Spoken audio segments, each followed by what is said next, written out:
بيبدأ فيلمنا النهاردة اللي بيحكي عن قصة حقيقية بصوت الشيخ لطيف سيراني، وبيقول إنه من بلدة فرانشهير. بيقول إنه ما كانش ناوي يتكلم، بس هو دلوقتي مش هيسكت رغم علمه بإن كلامه هيقلب الدنيا عليه. بيقول إن قال لهم إن عمل السحر هو بيعتبر عبادة للشيطان، لكنهم ما سمعوش كلامه، وبيشاهد ربنا بإنهم ما سمعوش كلامه. بيقول إن في أمور أكتر سوء من السحر حصلت، وبيدعي ربنا انه يقيه من الجن الملاعين، وبيدعي ربنا انه يغفر له. نروح لمشهد تاني. كان في واحدة ست بتولد، وحواليها ستات كتير بيولدوها وبيساعدوها في الولادة، والست ديت ولدت طفلة. وفجأة دخل عليهم راجل ومعاها 2 ستات، وخدوا الطفلة من الأم وسط صراخها وألمها، وعمالة تسأل مين الناس ديت، رجعوا لي طفلي، انتوا مين؟ وخدوا الطفل ومحدش سأل فيها، وسابوها تصرخ بتنادي يسيبوا لها الطفل. وبعد كده الناس ديت بتحط الطفل في سرير اطفال، وكلهم بيقوموا باعمال سحر واعمال شيطانيه غريبه وخطيره، لحد ما تهز سرير الطفل جامد، وفجاه السرير اختفى بالطفل وسط صراخات شديده واحداث مرعبه من كل اللي كانوا موجودين. وبعد سنين كتير كانت ديريك نايمه مع جوزها عمر، وفجاه تصحى وهي نايمه على صوت خبطات على الباب. فحاولت تصحي جوزها عمر، بتقول له اصحى في اصوات غريبه تحت. وفضلت ديريك تسمع اصوات الخبط دوت، فخرجت من الاوضه تشوف في ايه، وبرضه سمعت نفس الصوت، وسمعت الصوت جاي من الاوضه اللي قدامها. فدخلت الاوضه ونورت النور، لكنها ما لقتش غير المرايه اللي على الحيطه وبالوازين عليهم رسومات غريبه. وطفت النور وخرجت من الاوضه. وتاني يوم الصبح على الفطار كان جوزها بيفطر قبل ما يروح الشغل، وسالها انت نمت كويس امبارح؟ ردت عليه وقالت له لا ما نمتش، علشان كده انا عندي صداع. وقام عمر علشان يخرج يروح شغله، وهي بتسلم عليه من على الباب، لكن فضلت تفكر في اللي حصل بالليل. وبعد كده لقت التلفزيون مفتوح وراحت تقفله، بس سمعت صوت حاجة اتكسرت جاي من المطبخ، وكانت ازازة اللبن اللي اتكسرت. فاستغربت ديليك وسألت نفسها هي اتكسرت ازاي.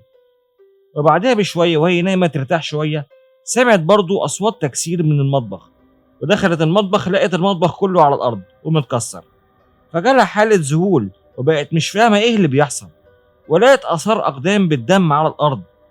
وبعدها حست بحاجة عند الباب، فخرجت والباب قفل عليها وهي بره. بس فجأة تخبط في صديقتها سيدة، وبتقول لها إن في شخص في البيت ومش عارفة مين ده، وكانت بتحكي لها وهي خايفة وبتعيط من الرعب.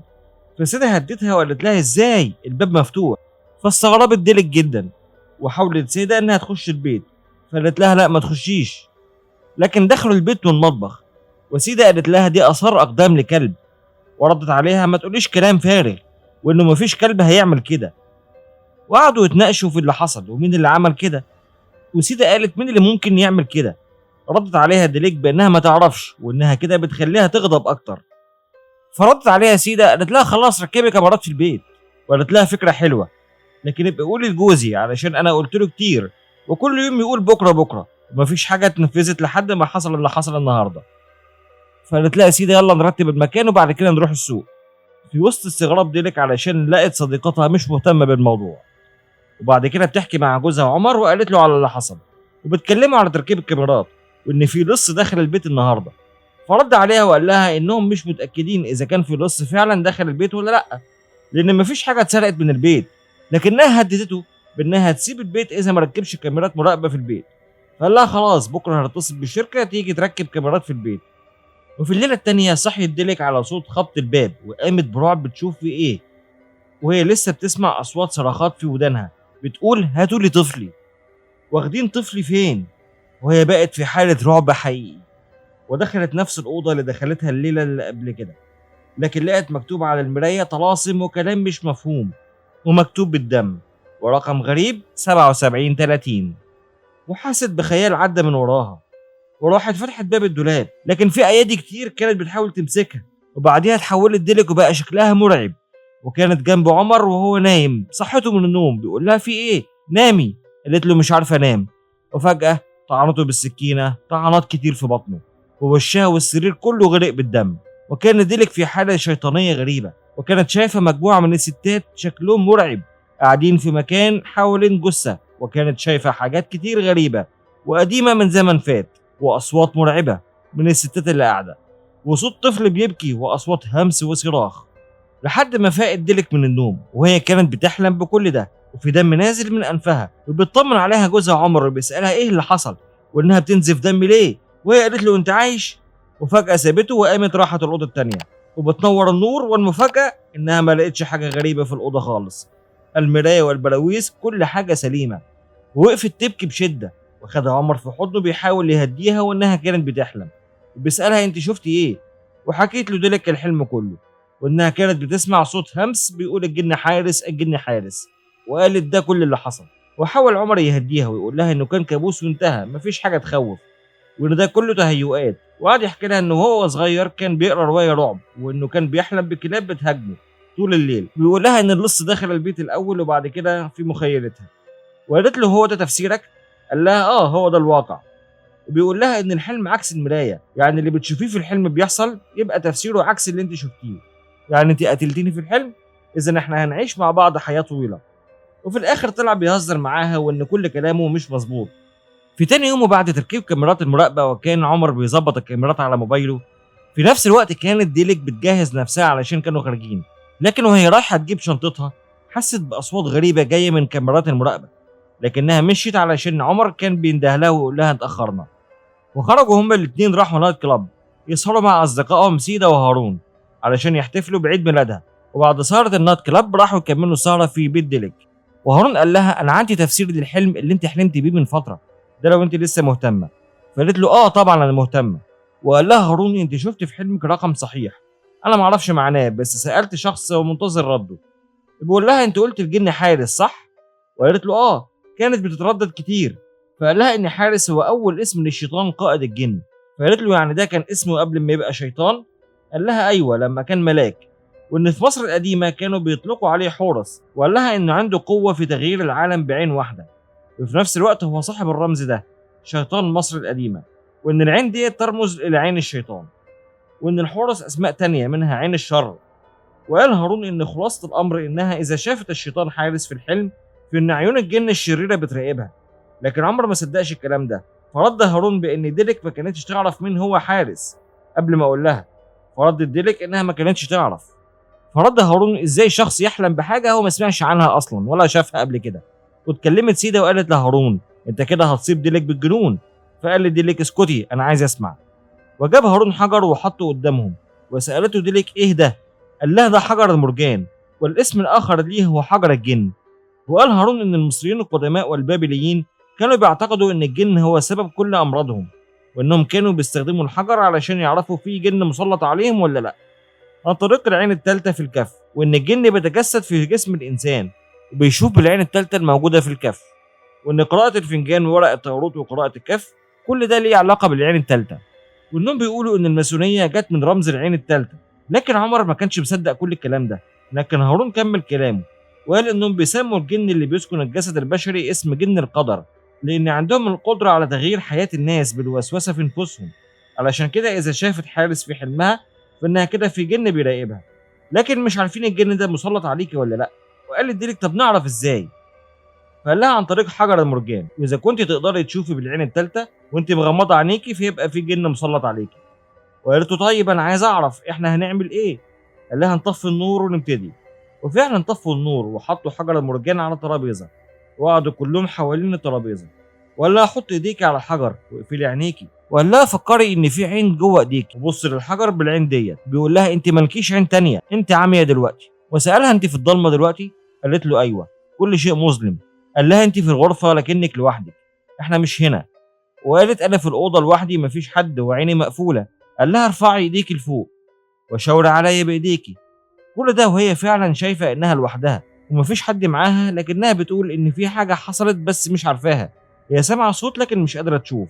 ومشيت ديلك في الأوضة وهي مش شايفة ورافعة إيديها، وفجأة ظهر لها رقم 7730 قدامها. بتفتح كف إيديها لقت عين صاحية في كف إيديها، وقالت لهم في عين في إيدي. وسألها هارون أنت شايفة إيه بالعين ديت؟ وفجأة جت حاجة وخطفت العين ديت منها، وصوت بيقول لها لو جيتي هتموتي. وبدأت ديلك تصرخ ويقول لها هارون افتحي عينيكي حالا، افتحي عينيكي. وفتحت عينيها وكل اللي شافته راح، بس كانت في حالة رعب من اللي شافته وحست بيه. وبيسألها هارون شفتي ايه؟ وقالت له على اللي شافته، رقم 7730 مع صليب مقلوب. وبعد كده قعدوا كلهم بيفكروا في اللي حصل، لكن هارون ما كانش عارف العلاقة بين الرقم والصليب المقلوب، وقال ان عنده معلومات قليلة ومش متعمق في الموضوع. فرد عليه عمر وقال له انت بتتدخل ليه في حاجات انت مش متعمق فيها، وانت شتتنا كلنا. وقال هارون انه قال لحد عن رؤية ديلك، وان الشخص ده هو اللي اداله حجر المرجان، وقال له يعمل كل اللي هم عملوه. وسأله عمر هو شيخ؟ وهارون قال له لا، هي واحدة ست لكن عندها معرفة وعلم. وسيلة سألته أنا أعرفها؟ قال لها أيوة، لما كنا مع أشخاص أجانب بيصوروا فيلم وثائقي، وإنه لما قابل الخالة بلقيس حكى لها عن الرؤية. وسألت ديلك إيه هو مصيرها دلوقتي؟ فرد هارون إنها قالت له يتصلوا بيها بعد ما يخلصوا. فقال له عمر اتصل بيها. فاتصل بيها هارون على طول، وقالت له اتكلم، فحكى لها اللي حصل وإنها شافت عين في كفها. فقطعته وقالت له لازم تجيب لي البنت يوم الأربع. وقفل معاها هارون على كده. وفي ليلة تانية حست ديلك بأصوات غريبة، وقالت برعب انت موجود هنا؟ اخرج دلوقتي. لكنها شافت حاجه خلتها تصرخ بصوت مرعب، لكن طلعت بتهزر مع عمر وكانت بتضحك عليه. وتاني يوم كانت بتكلم صديقتها سيدة فيديو كول، واثناء المكالمه بدات تشعر بصوت غريب، وشبكه الانترنت قطعت، وقامت تشوف في حاجه في البيت ولا لا. وفجاه سمعت نفس الاصوات اللي سمعتها في الحلم، اصوات الهمهمات والهمس والصراخ، لحد ما صرخت من الخوف وراحت تكلم سيدة تاني على التابلت وبتترجاها ترد عليها، لكن قطع الشبكه منعها. ورجعت تاني تمشي في البيت وهي مرعوبه، وكانت واقفه قصاد لمبه نور. وفجاه اللمبه اتكسرت قدامها وهي ميته من الرعب والخوف. وبعد كده حست بايدين ماسكينها. ولما رجع عمر من الشغل ركب لمبه مكان اللمبه اللي اتكسرت، بيقول لها قولي لي ايه اللي حصل. بتقول له انها وهي بتكلم سيدة فجاه الكهرباء قطعت، وسمعت اصوات مش مفهومه، وان في حاجه لمست رقبتها. وبيكلمها عمر بعصبيه مين هي الاصوات ديت. بتقول له انها وهي بتكلم سيدة فجاه الكهرباء قطعت وسمعت اصوات مش مفهومه، وان في حاجه لمست رقبتها. وبيكلمها عمر بعصبيه مين ديت الاصوات الغير مفهومه. وقالت له انها ما تعرفش لكنها كانت قريبه منها، وان في حد لمس رقبتها ودفعها للخلف وسقطت على الارض، وان لو الكهرباء ما كانتش قطعت كان يقدر يشوف كل ده على الكاميرات. لكن عمر ما كانش مصدق خالص الحكايه ديت. بيقول لها بتعجب معنى كده ان البيت مسكون. وقالت له انا مش بكذب ومش مجنونه. بيقول لها انت لازم تروحي لدكتور امراض نفسيه. فزعلت ديلك منه لكنه حاول يقنعها بكلامه، لكن ديلك ما وافقتش. وقالت له انا هروح للسيده اللي كلمها هارون في التليفون. فقال لها انت هتطلبي مساعده الدجالين. وكان معترض لانها امراه متعلمه ما ينفعش تسمع كلام الدجالين. وفي نفس الليله حلمت باصوات خبط في الباب، وان في ايد بتمشي عليها وهي نايمه. وقامت مفزوعه من النوم، لكنها كانت لسه سامعه اصوات خبط الباب. وفجاه باب الاوضه بيتفتح علشان تدخل ديلك غرفه الملابس اللي دخلتها قبل كده. وبتفتح الدولاب لقت الرقم 7730 مكتوب، لكنها قامت وقفلت الدولاب بسرعه وخرجت. لكن الدولاب اتفتح تاني لوحده علشان ديلك ترجع له، وتطلع منه صندوق لقت جواه صور قديمه لستات واطفال رضع شكلهم مريب. ولقت صوره لبيت وصوره لستات كتير لابسين لبس غريب وقاعدين بشكل اغرب كانهم في طقوس معينه. ولقيت مكتوب على الصورة اسم من قرية الثلاث ظلال. ولقيت في الصندوق مفتاح صندوق كبير، وبتمسك المفتاح فجأة طار من ايديها، ولسه بتمسكه ظهرت لها ست بشكل مرعب مسكت فيها وصرخت ديلك، وطلعت تنادي على عمر اللي صحي بيقول لها في ايه. بتقول له ان في ست في الأوضة. وعمر حاول يهديها ودخل معاها الأوضة، لكنه ما لقاش أي حاجة غريبة والأوضة مترتبة ومنظمة. وبعديها قعدت ديلك تعيط وطلبت من عمر انهم يسيبوا البيت. وهو قال لها المشكلة مش في البيت، الموضوع متعلق بيك انت بتشوفي حاجات مش موجوده، وتسجيلات الكاميرات ما فيهاش اي حاجه من اللي بتقوليه، ومفيش حد دخل البيت. وكان متعصب على الاخر، وهي بتحاول تقنعه ان كل اللي شافته حقيقي. بيقول لها يعني ده جن؟ قالت له ايوه. قال لها اشمعنى انت بس اللي بتشوفيه ما بيظهرش في الكاميرات ليه؟ لكن فجاه باب الاوضه اتقفل عليهم جامد، وراح يشوف في ايه، والكهرباء قطعت. بتصرخ ديلك وهو توتر، لكن قعد يقول لها اهدي شويه. وسمع صوت في البيت وقال لها في حد دخل البيت، خليكي هنا ما تتحركيش. ونزل هو يشوف في ايه، وخرج بره البيت يدور على الشخص دوت. وساب ديلك لوحدها في البيت اللي بدأت تسمع اصوات مرعبه، والنور كان بيترعش. بتنده على عمر لحد ما حصل حاجه خلاها صرخت جامد. ودخل عمر عليها الاوضه بينده عليها، لقاها قاعده بشكل مرعب والدم نازل من عينيها، وبتبص لفوق والدم مغرق كل مكان. ومكتوب على الحيطة وراها الرقم 7730. وبيلمسها عمر صرخت ديلك جامد بتقول له إنهم هنا، أنا شفتهم إنهم هنا، وهو حاول يهديها. وخرجوا من الأوضة منورين الكشاف، لكن بمجرد ما خرجوا شافت ديلك جسم كائن غريب موجود في أسفل البيت وواقف وسط دايرة يتوسطها مثلث الشيطان. فسلط عمر الكشاف عليه، وكان في حشرات وأمعاء حيوانات وجماكم ودم وحاجات كتير مرعبة. وبيسأل عمر مين اللي جاب ده هنا؟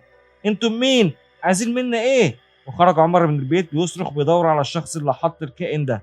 وفضلت ديلك تسمع أصوات الهمهمات والهمس وأصوات مرعبة ودخان طالع من الكائن المرعب، وراحت تنادي على عمر اللي كان ساير جدا بره البيت. وانهارت ديلك في الليله المرعبه ديت. وجه يوم الاربع وراح عمر وديلك مع هارون وسيده المنزل السيده بلقيس علشان تساعدهم. وكانت بلقيس بتعمل جلسه استخراج جن من مريضه، فشافتها ديلك وبعدها شافتها السيده بلقيس وهي واقفه. وبعدها قعدت بلقيس مع ديلك وطلبت منها معلومات عن سنها واسم الاب واسم الام. وفاجئت ديلك بانها قالت لها انهم ماتوا في حادثه. وعرفت بلقيس منها شويه معلومات، وبعد كده حكت لها ديلك على اللي بيحصل معاها. وقالت لها بلقيس غمضي عينيكي، ومسكت ايديها وحطتها على عيدان خشب. وفجأة بلقيس ضربت ديلك بالقلم على وشها وقالت اتكلم يا ابليس اللعين. وتحولت ديلك وبدأ الشيطان يتكلم على لسانها. بدأت بلقيس تكلم الشيطان وبتسأله انت بتسلط على البنت دي ليه؟ ايه اللي انت عايزه مني اللي بعتك؟ لو انت مش عارفني اسأل اصدقائك الشياطين من الجن الملاعين. منها هي بلقيس البدليسية، ورد بانه هيشنقها لحد ما يخرج لسانها من بقها وخرج عينيكي من مكانها، وجثتها هتفوح منها ريحه براز الكلاب. فصرخ الجن ووقعت بلقيس من مكانها، وخرج الجن من ديلك وراحوا يطمنوا عليها. بعد كده راحت بلقيس معاهم البيت وسالت عن السحر اللي كان موجود، وطلبت من هارون يديها العصايه بتاعتها. ومسكت العصايه بشكل معين ومشيت كأن في حاجه سحباها لمكان معين، وطلعت فوق وشافت السحر. وطلبت من ديلك ترجع لورا، وفضلت بلقيس ماشيه مع اتجاه العصايه. ودخلت اوضه النوم وطلعت من المخده كيس كان معمول فيه عمل، وجمعت بلقيس الحاجات دي كلها مع بعض. وبدأت تفتح ورقة مقفولة ومطبقة، لقت مكتوب فيها اسم ديلك وطلاسم غريبة. وفتحت ورقة تانية كان فيها رسومات وكتابات غريبة، وكان مكتوب على ظهر الورقة الرقم 7730. وبسرعة صرخت بلقيس وقالت اخرج يا كافر، انت جاي تتجسس علينا؟ انت مش خايف من ربنا ومن سيدنا محمد؟ يا خبيث يا ملعون. وجريت بلقيس ودخلت أوضة تانية وقالت لهم محدش يدخل ورايا. وقفت بلقيس قدام الدولاب بتطلب من الجن ان يظهر نفسه. فالدولاب اتفتح وظهر الجن لبلقيس، وشافت حاجات مرعبه خلاها تصرخ بصوت عالي اللي خلاهم يدخلوا عليها الاوضه. وبتسالهم بلقيس مين اللي جاب الدولاب ده، وقالت لهم بلقيس ان ده مش جن واحد اللي متسلط عليكي وعلى البيت، دي اعدادهم كتير جدا، انهم من الجن الملاعين الخبثاء، وانهم غاضبين جدا وعايزين ينتقموا. احتمال يكون الامر متعلق بعيلتك. وبتسال ديلك عن العمل اللي في سريرها، قالت لها بلقيس ده سحر مسموم، سم الجن. وبعد كده حكت لهم بلقيس عن تاريخ الجن من 3000 عام، وازاي اتطوروا وازاي الله عز وجل ارسل عليهم هاروت وماروت، وحكت لهم قصتهم. لكن المعلومات اللي خدوها من هاروت وماروت باعوها للشيطان، وبعد كده عذبوا هاروت وماروت. وبعد كده الجن ربط السحر الابيض بمعلوماتهم الشريره، وقاموا بعمل سحر مسموم، وانه مفيش حد من البشر يقدر يواجه سم الجن. وسالت ديلك ايه اللي هيحصل دلوقتي، وقالت بلقيس لازم نطلب مساعده من الجن علشان نقدر نبطل السحر ده. فتدخل هارون وقال نعمل اللي المفروض يتعمل، لكن عمر ما عجبوش الكلام وقال له انت بتتكلم ازاي نيابه عني؟ سيبنا نفكر شويه. وصمم عمر انه يعرض ديلك على دكتور الاول، لان حاله ديلك النفسيه وحشه جدا، لكنه اختلف هو وهارون. لكن بلقيس قالت لعمر انت فاكر ان ست جهله بالنظر لاسلوبي وملابسي؟ فرد عليها عمر لا، وقالت له اسمع كويس، انا مش ضد فكره الذهاب للدكتور، وان في حالات كتير بتجيلها بتنصحهم انهم يروحوا للدكتور الاول، لان مش كل الحوادث متعلقه بالجن. اسمع يا عمر، دلوقتي افظع انواع الجن في العالم موجوده في دم ديلك، ما تفتكرش انهم هادين كده دلوقتي، لا، لانهم في اول فرصه هيبقوا كالجحيم. انا غرضي مساعدتكم بس، لكن القرار بتاعكم انتوا. وطلبت ديلك انها تكمل مع بلقيس، واخيرا اقتنع عمر تحت رغبه ديلك. بعد كده قالت بلقيس لهارون يروح يجيب باقي الادوات من العربيه. وبعد ما كل حاجه جهزت قالت لهم بلقيس انها دلوقتي هتقوم باستدعاء جن علشان نساعدها باذن الله، وان لما الجن يقبل الدعوه مهما حصل محدش يفتح عينيه ولا حد يمشي او يتكلم او يتحرك من مكانه. واديتهم ملايه بيضه كبيره وغطوا نفسهم بيها، وكانوا قاعدين حوالين دايره مثلث الشيطان عليها جمجمه ماعز، وفضلت تقول تعاويذ معينه لحد ما ديلك نزلت راسها لتحت. وقالت بلقيس ان الجن حضر. بتساله انت مين ومن اي قبيله؟ رد عليها من قبيله حجاج. وسالته اسمك ايه؟ وقال لهم قالوا ذاك. تساله انت مسلم؟ جاوب لا وانه عيسوي. فطلبت منه بلقيس انه يساعد ديلك لو يقدر، لكنه قال لها ارحلي عن البيت ده. وردت بلقيس بانها مش هتمشي غير لما تساعدها، وبتساله مين الشياطين دول، ورد عليها يكازا، قبيله يكازا. بتقول له الوقت بيجري مننا، بتطلب منه يقول لها ايه اللي المفروض يعملوه علشان ينقذوها من قبيله يكازا. وفجاه الملايه اللي عليهم طارت وهددهم بلقيس، وقالت لهم ان الجن مشي، وقالت انها متاكده دلوقتي ان السحر ده هو سم الجن، وان الجن المسلط عليكي من قبيله يكازا، وان يكازا هي بوابه الدخول في عالم النوم، والجن والعفاريت اللي بيعيشوا ورا هذه البوابه ديت هم من عالم يكازا، بينصبوا الكمائن للبشر بالليل وهم نايمين في الظلام، وهم بيعبدوا اله يسمى اجني، وانهم اكتر جن بيكره البشر، ويقدروا يدخلوا جسد الانسان اثناء النوم. زمان واحد بس اللي كان بيقدر عليهم، وهو سيدنا سليمان عليه السلام، لكنها مش عارفه معنى الكلام اللي كتبته عن طريق الجن. وهارون بيقول ان دي لغه لاتينيه، وانه يعرف شخص يعرف اللغه ديت، فطلبت منه بلقيس انه يتصل بيه. وقالت بلقيس ان الجن بدا يسيطر على البيت ده. وبعد كده جه هارون وقال لهم انه اتصل بالراجل وعرف منه معاني الكلمات، ومعناها اذا قمت بفك الشفره ستفوز بالحرب. وقالت ديلك ان الرقم اللي بيظهر لها في كل مكان اكيد هو الشفره. فقالت بلقيس الله اعلم. وقالوا احنا لو عايزين ننقذ ديلك لازم نفك الشفره الاول، وان الجن علشان ينقل المعلومات من عالمهم لعالمنا بيستخدم ارقام ورموز. وقالت بلقيس علشان نعرف معنى الرقم لازم ندخل عالم يكازا. وقالت ان ديلك هي اللي هتروح، وانها هتنام نوم عزرائيل، روحك هتبقى هنا لكن جسدك هيدخل عالم الاحلام، وهو ده نوم عزرائيل، وان ده فيه خطوره عليها لكن مش اخطر من اللي هي فيه دلوقتي. ودلوقتي هاتولي كوبايه لبن خنزير وكوبايه من دم خنزير. وفجاه اتألمت ديلك وكان في نقش غريب على ظهرها. وبلقيس قالت لازم نسرع علشان اصبحوا اقوياء. وبداوا في التحضير، وقعدت ديلك في مكان مليان بالمرايات. وقالت بلقيس ان عالم الجن مستخبي ورا المرايات ديت. ودلوقتي بص للمرايه اللي على يمينك، وانظري لكل الوجوه المنعكسه من اليمين للشمال، وانظري بعمق داخل عين وجه منهم. وتعمل ده تاني. وطلبت منها تحط ايديها اليمين على الحليب والايد الشمال على الدم، وتبص للتلفزيون بتركيز وتغمض عينيها. لسه بلقيس بتتكلم وبتقول انك لوحدك دلوقتي في الظلام تسمع نبضات قلبها. وسالتها انت شايفه ايه؟ وقالت ديلك ظلام. ردت بلقيس بانها دلوقتي في عالم يكازا. ارفعي ايديك الشمال وانظري لكفك واقري. وكان مكتوب على كفها كلمه موتى. وبلقيس بتقول لها ما تخافيش لان الخوف هو طعام الجن. بتقول ديلك ان في شخص بيراقبها لكن مش شايفاه، وموجود خلف الباب وراها ويبص عليها. وفجأة اتحولت ديلك واتكلمت بصوت مرعب وقالت إذا جيتي هنا هتموتي. وكانت ديلك خايفة جدا. وبعد كده دخلت أوضة فيها ناس واقفة بشكل مرعب. دخلت ديلك الأوضة وحست بالرعب لما شافت سحر بالدم على الحيطة. ومشيت ديلك في الأوضة ولقت الرقم مكتوب على مراية، لكن المرعب بجد كان في إيد بتمسك ديلك من رقبتها. ووقعت ديلك على الأرض ونزفت دم كتير. وهي بتنزف شافت جثث لأموات، وجه كائنات شيطانية كتير، وجه كائنات شيطانية كتيرة سحبتها من على الأرض. وصرخت ديلك جامد وكان وشها غرقان دم في مشهد مخيف جدا. وصرخت ديلك وكل المرايات اتكسرت. وراح لها هارون وبلقيس وسيدة اطمنوا عليها، لكن عمر اتعور في رجله من الإزاز. وكانت ديلك واقفة بشكل شيطان ماسكة سكينة في إيديها، وقالت الشيطان بلا خطيئة لكن الإنسان صنم يعبد السوء. ومسكتها بلقيس بقوة ووقعت ديلك على الأرض وهي بتصرخ. وكشفت بلقيس عن بطن ديلك ولقت عليها نقوشات ورسم الدم على بطنها. وقالت ديلك انها مش فاكره مين اللي عمل معاها كده في كذا. وقالت ديلك انها سمعت صوت بيقول الكتاب الاخير باللغه العربيه وهي في عالم يكازا. وفسرت بلقيس الكتاب الاخير بانه القران الكريم، يعني جن يكازا بيقول لهم انظروا في القران الكريم هتعرفوا معنى الرقم. ومسكت المصحف وراحت للسوره 77 الايه 30 وقرتها. ساعتها افتكرت ديلك الصوره اللي شافتها ومكتوب عليها قريه الثلاث ظلال.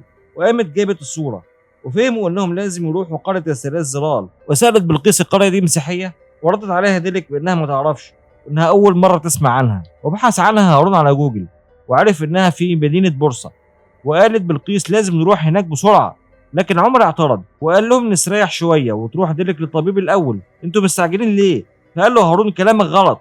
ورد عمر قال له مالكش دعوه دي زوجتي انا، وطرده من البيت. وحاولت بلقيس تقنعه بان الامر في غايه الخطوره، قال لها ده كلام المحتالين. وديلك اتدخلت وقالت له انا مش هقدر اقعد في البيت. فزعق عمر معاها وبلقيس سابت البيت وقامت علشان تمشي. وفضلت ديلك مختلفه مع عمر وقالت له انا هقوم امشي خليك انت. وراحت بيتت عند هارون وسيده. والليله اللي بعديها خرجت ديلك مع هارون وكانوا رايحين قريه الثلاث ظلال. ووقفوا عند بيت ونزلوا يخبطوا عليه والباب كان مفتوح. فدخلوا هما الاتنين البيت وجالهم واحد وسالوه عن قريه الثلاث ظلال. وقال لهم انه مفيش حد بيعيش فيها دلوقتي، وان اللي فضل منها 3 منازل وهم عايشين عند البحيره. وسالهم الراجل انتوا عايزين تروحوا ليه؟ وهارون قال له عندنا مشكله. وساله في حد هنا كان عايش هناك؟ فقال له الراجل مفيش غير ياسين المجنون المسلسل، لكنه شخص الناس كلها بتخاف منه لانه بيربط نفسه بالسلاسل بالليل، بيطلب الاستشاره من الجن، وان اللي راح عنده حصل لهم حاجات وحشه، علشان كده بنصحكم ما تروحوش عنده. فصمم هارون انهم يروحوا له، لكن الراجل خاف وقال مستحيل يروح عنده، لو عايز تروح هوصف لك الطريق. وبعد ما وصف لهم الطريق راحوا لبيت ياسين، وخبطوا على الباب لقوا الباب مفتوح، ودخلوا البيت وقعدوا يدوروا ويندهوا عليه. وشافته ديليك ودخلوا عليه لقوه مربوط في السلاسل، ونص جسمه من فوق عريان، وباصص للحيطه وبيقول كلام مش مفهوم، وقعد يقول الشيطان مش هيموت حتى يموت اخر انسان في الدنيا. وطلب منهم ياسين انهم يمشوا علشان الجن انزعج من وجودهم، لان في ريحه دم خارجه منكم، وقال لهم انتوا جايين هنا علشان 3 ظلال و3 موتى و3 سيئات، انسان وجن وشيطان. وقال لهارون ان ديلك عندها مس من الجن، والحل موجود في قريه ال3 ظلال. فاتفزع ياسين جدا وقال لهم ما تقولوش اسم القريه الملعونه دي تاني، اخرجوا من هنا. وقالت ديلك جن يا كذا، وطلب منها تقرب له، ومسك ايديها وشاف الاحداث اللي كانت في اول الفيلم، وقال لها انت اللي كنتي في سرير الاطفال، لازم اخدك هناك حالا لانهم هياخدوكي في صفهم. وبسرعه فك السلاسل اللي كان مربوط بيها ومشي كلهم. نرجع لعمر اللي كان هو وسيدة قاعدين في البيت مع بعضهم، وكانوا بيحبوا بعض، لكن ديلك كانت بتحاول تتصل بيهم لكن ما كانش في شبكه، وبتقول ان اكيد عمر وسيدة قلقانين عليها. ونرجع لعمر اللي كان بيسال سيدة انهم ممكن يكونوا اكتشفوهم، قالت له لا ما اعتقدش. وبعد ما راحوا القريه قال لهم ياسين خليكوا ورايا، وكان شايل فاس وجاروف معاه، ودخل بيهم مكان زي السرداب، وهو بصراحه مكان مخيف. ومشوا لحد ما وصلوا لمكان فيه 3 قبور، ووقفوا وقال لهم ياسين ان محدش عنده جرأة يجي هنا. وسالته ديلك ايه المقابر ديت، ورد ياسين بانها مقابر سريه لاطفال اتقتلوا بعد ما اتولدوا، وان العلامات اللي على القبور دي بتمثل قبيله كل جن قتل الاطفال ديت، وان واحده من المقابر ديت مرتبط بيكي. وحكى لها انه من 30 سنه بعد ما اتولدتي ب 41 يوم اصاب جسدك مرض خبيث غير معروف، والاطباء قالوا انك هتموتي، لكن في شخص قال لوالديكي بشان دير حارس من قريه ال3 ظلال. ودير حارس معناها نقل المرض المميت من جسد الى جسد اخر، بمعنى لعنه الشيطان. وفي قريه ال3 ظلال لما اتولد طفل تاني خدوه من والدته ووضعوه جنبك باستخدام جن يا كذا، انتقل المرض من جسدك لجسد الطفل دوت زي السم، انت عشتي وهو مات، واعطوا الطفل الميت للجن. وسالته انت عرفت كل ده ازاي؟ قال لها لان الناس كانت بتستخدمني انا لاستدعاء الجن. وقال ان الاغنياء علشان يدوا الحياه لاطفالهم كانوا بيقتلوا اطفال الفقراء، كانوا بيجوا من المانيا وفرنسا واسرائيل ومن اماكن كتير، وسكان القريه اللي اشتركوا في الاعمال ديت اصيبوا كلهم باللعنه وماتوا بالمرض والحرق والجنون. وسالته ديلك انا هعمل ايه دلوقتي؟ قال لها ان في شخص استخدم السحر وقال للجن عليكي وهم هياخدوا الحياه اللي هم ادوها لك. وطلب منها تبص كويس في المكان، وان في طفل في احد هذه المقابر اتوفى بسببك، وقال لها افتكري كويس اللي حصل لك وهتعرفي انهي مقبره فيهم. ففضلت ديلك تمشي حوالين المقابر علشان تفتكر، وشاورت على واحده وقال لها اذا كانت هي المقبره هتخرجي العظام منها وتدفنيها في مقبره عاديه، وبكده الجن هيسيبك في حالك. وبدا ياسين في حفر القبر، وطلع هو وهارون صندوق من القبر، وطلب منها المفتاح اللي هي لقيته في الصندوق مع الصور، ودته له وفتح الصندوق، وجواه لقوا جثه طفل رضيع. وبمجرد ما فتح الصندوق سمعوا صوت حد بيصرخ، وكان جن يا كذا اللي بيصرخ. وقال ياسين انهم مشوا، ورافع ياسين جثه الطفل، وقال لديلك انت في امان دلوقتي، مش هيقدروا يعملوا معاكي حاجه بعد كده. لكن فجاه هارون ضرب ياسين بالفاس وقتله، وفضلت ديلك تصرخ بخوف ورعب، وطلبت من هارون انه ما يعملش كده، لكنه قتل ياسين بكل تصميم وطعنه بطعنات كتيره بالفاس لحد ما وقع ياسين ميت. وخافت منه ديلك وسابته وجريت، وفضلت ديلك تجري في المكان علشان تخرج لحد ما قابلتها بلقيس في السكه، وكان هارون وراها، ووقعت ديلك مغمى عليها. في الوقت ده كان عمر واقف في البيت قصاد السحر الموجود، وبدأ يشعر بحاجات غريبة ومرعبة ومخيفة. ودخلت عليه سيدة، كان عمر اتسحر وكانت عليه بتنزف دم في شكل مخيف وبشع. يروح لديلك اللي هارون وبلقيس قعدوها على كرسي في مكان مرعب مليان بالدم وكتفوها، وكان هارون بيغسل ايده من الدم، وبلقيس ماسكه جثه الطفل الميت. نرجع لسيدة اللي خافت من عمر واتحبست في الاوضه، وفجاه الكهرباء اتقطعت عليها، وهارون اتصل بيها واتفاجئت بكلامه انه كان بيودعها. وفجاه عمر هجم عليها من ظهرها، وكانت ديلك متكتفه على الكرسي، وكان في اتفاقات مريبه بين بلقيس وهارون، ودخلت عليها بلقيس وقلعت الحجاب بتاعها وبصت لديلك بصة مريبة وقالت لها ديلك ليه كده؟ فردت بلقيس وهي مستغربة من السؤال وقالت لها لأن الزنادقة هم اللي خلوكي عايشة، علشان يخلوكي تعيشي قاموا بقتل طفلي، وإن هي عايشة في ألم من 30 سنة. وقالت ديلك إنها ما عملتش حاجة.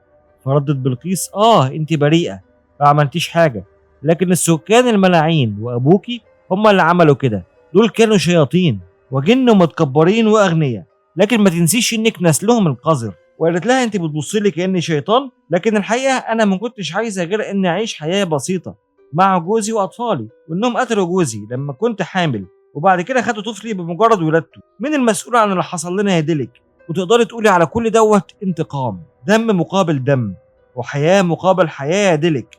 وان كل اللي اتعلمته عن الجن والسحر من 30 سنه كان علشان خاطر اليوم ده. وقالت ديلك انك كنت ماسكه القران بايديكي. ردت بلقيس بانه لما تبقى القيامه قريبه في الثلاث ديانات هتكون الكتب الدينيه في ايد الكافرين والدعاء هيكون كتير على لسانهم. وسالتها هو انا كده كافره؟ فتركتها ديلك انها تسيبها في حالها وبتطلب مساعده الله. فقالت لها بلقيس ما تذكريش اسم الله، اليوم اللي طفلي اتاخد مني فيه بعته للشيطان، ومن يعقد اتفاق مع الشيطان لا يمكنه طلب الرحمه من الله، لانه لا يساعد الضعفاء، ولو بيساعدهم كان ساعدني زمان لكنه ما ساعدنيش. وندهت على هارون وبتقول له كل حاجه جاهزه يا ابني؟ قال لها نعم يا امي. وكانت المفاجاه ان هارون يبقى ابن بلقيس اللي كانت مدبره كل اللي حصل علشان تنتقم من ديلك. وصرخت ديلك وبتطلب النجده وان حد ينقذها في ظل ضحك شرير من بلقيس. نرجع لعمر اللي كتف سيده ودخل راسها جوه كيس وقفل عليها لحد ما ماتت مخنوقه. وهارون كان بيحضر حقنه شيطانيه، وكانت ديلك بتنده على عمر. قال لها تنده على عمر؟ وقال ان صديقتك المفضله سيده نامت مع زوجك في الفراش. فقالت له انت كذاب. وبسرعه حقنها هارون بالحقنه وقال لها ان هو وامه بيدوروا عليها من سنين، لكن لما لقوها كانت عندهم مشكله ازاي يدخلوا بيتها. وهو اكتشف ان عمر بيخونها مع سيده، فقابل سيده وكانت سيده ما تعرفش هو مين، لكنها استخدمته علشان تخلي ديلك ما تشكش في علاقتها بزوجها، وهو استخدمها علشان يدخل بيتها. فقالت ديلك انت اللي حطيت السحر في البيت؟ فاعترف هارون وسالته انت ما قتلتنيش ليه لما لقيتني؟ فجاوب بانها الوحيده اللي تقدر توصل لمقبره اخوه، وان اللي حصل لاخويا لازم يحصل معاكي. ووراها هارون فيديو لسيده وعمر وهما نايمين مع بعض على السرير. فكانت صدمه كبيره قوي على ديلك، وانهم اهدوا عمر لوحات كان فيها سحر الجنون، نرجع بسرعه لعمر اللي كان واقف قصاد اللوحات ديت. بسرعه قام بذبح نفسه بالسكين. وقالت بلقيس ان الشر يزول بالشر، وان الشيطان والظلام اتحركوا ومفيش مجال للرجوع. وبدات بلقيس وهارون في ترديد تعاويذ وطلاسم، وبدات ديلك تصرخ وهي مرعوبه. وقالت بلقيس انهم مصابين باللعنه ودلوقتي جه دورك. وبيستعجلها هارون بيقول لهم انهم قادمين، وبتصرخ بلقيس بانه مفيش طريق للعوده، المخلوقات الخبيثه ستحترق في الظلام الان، اللي حصل لطفلي هيحصل معاكي دلوقتي، انهم جايين دلوقتي علشان ياخدوك يا ديلك. وخرجت بلقيس وسط صراخ ورعب ديلك اللي طلع عليها الشياطين والجن من كل مكان بالاوضه، وهي بتصرخ مش عارفه تعمل حاجه. وتلموا كلهم عليها وفجاه اختفت من المكان. وفي نهايه الفيلم بيعرض لينا الصور الحقيقيه لاصحاب القصه ديت، وان الشرطه لقت جثه بلقيس وهارون في منزل محترق، وتم العثور على ديلك في ارض على طريق مدينه بورصه، وكانت في غيبوبه وملطخه بالدم. وعثروا على عمر ميت في منزله، وانه انتحر بقطع رقبته بعد ما قتل عشيقته. وسيده لقوها ميته في بيت عمر، وياسين المجنون اتدفن في مقابر المجهولين. وبكده يبقى انتهى فيلمنا النهارده. وفي اخر الفيديو لو عجبك الفيلم ما تنساش تعمل لايك وسبسكرايب وتكتب لي تعليقك في تعليقات. ولحد ما نتقابل الملخص اللي جاي، ليكم مني احلى سلام.